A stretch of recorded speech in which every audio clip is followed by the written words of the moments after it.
Nabuku village is tucked away deep in Buyende district in eastern Uganda. The village folk live a laid-back life in this quiet area. We stumbled upon these unaccompanied children carrying out their tasks. From here, we headed to the homestead of a man called Salongo Bernard Mwanje. Mwanje is a father of 8 who forbids his children from moving about the neighborhood like their peers. His large family is no big deal in this rural setting, but rather the fact that 5 of his children are albinos. Nange nali ku radio lwaggulo bweruti ne bagamba nga oyagala omwana namagoye genda mugombolola kagulu ero sinabuku nali ndi wano zeka nga nenyazala wange taliwo nawulira okutya. Mwanje is a fisherman who spends most of his time away from home. He heard about the kidnappings of albinos while he was in Entebbe and immediately rushed back home to protect his family. Ngowulira ante gundi bakuteyo mwana ate gundi baseyo omukazi egundi bakuteyo omusajja awo nga mbeerera ddala awo era nga n'abaana bonna nsola nabo mu nju eki. When the sun sets, Mwanje's mother and his wife live in fear of losing their little ones to superstitious people who believe that body parts from albinos can bring wealth. They constantly keep watch over them to ensure their safety. Sawa nge mbeera mbateeka mu nju nenfumbanga nga bo bali mu nju banaabwe bana abakulukulu babeerako wabweru nga nze ndi muli mufumbiro. The family says unknown people have on several occasions attempted to kidnap some of their children. They say in the latest incident, the eldest of their children living with albinism narrowly survived being kidnapped by a stranger.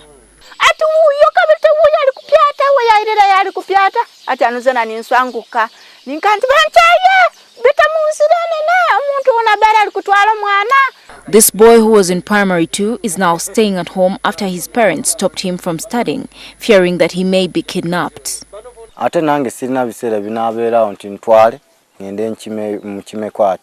Mwanje has since stopped fishing to protect his family.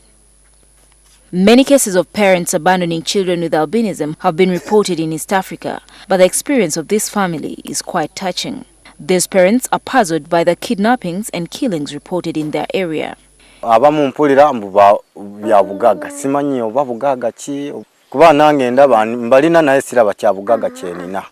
few years ago, this couple was blessed with twins, one of whom was an albino.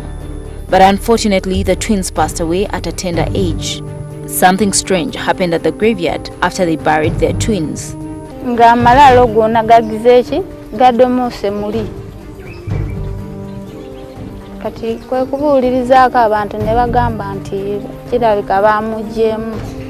Cases of abductions, killings and exhumation of people with albinism are quite common in neighboring Tanzania. The people who carry out such horrific acts believe certain parts of such people can transmit magical powers and prosperity. They are misled by the socialists. They think they can get wealth out of the body parts of an albino. Such adorable angels, God's gift to Mwanje's family and to the whole world. But it is so saddening to hear that some people are targeting them for things like ritual sacrifice. I think the government needs to come out and do something about the security of such vulnerable children. A few cases of such killings have been reported in Uganda, although lots of myths abound about the magical powers of organs from people with albinism.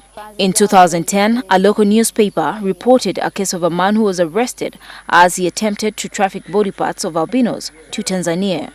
This young man we met in Buyende district recalls how he escaped being kidnapped when he was a child. When the man came to me, I threw the bicycle and I ran.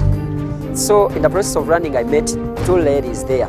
So after seeing me and with the man also turned and he took off. Leaders of the Albinos Association in Busoga region say they are receiving a growing number of complaints about kidnappings and attacks of people with albinism. They, however, say little protection has been given to them. We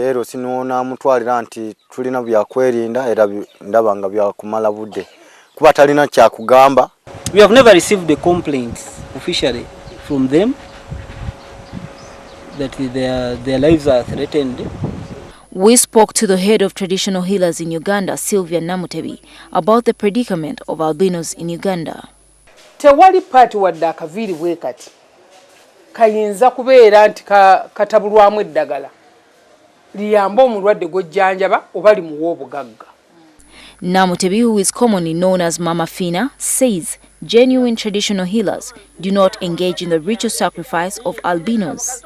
Nti abafere abaana abaava e South Africa abali muno nno si bangi nnyo naye batutawaanya kuba balina obukodyo bungi ate baasoma basobola okukozesa paati zonna eza buli kika nga batuma ebintu byebimu ebikanga bakizudde nti omuntu kizibu okufuna namagoye kati gwe batuma. Last year, the United Nations Human Rights Council called on member states to ensure security of people living with albinism after the victims made numerous pleas to be accorded special security. Gertrude Tumusime with Kwade, NTV, Buyende District.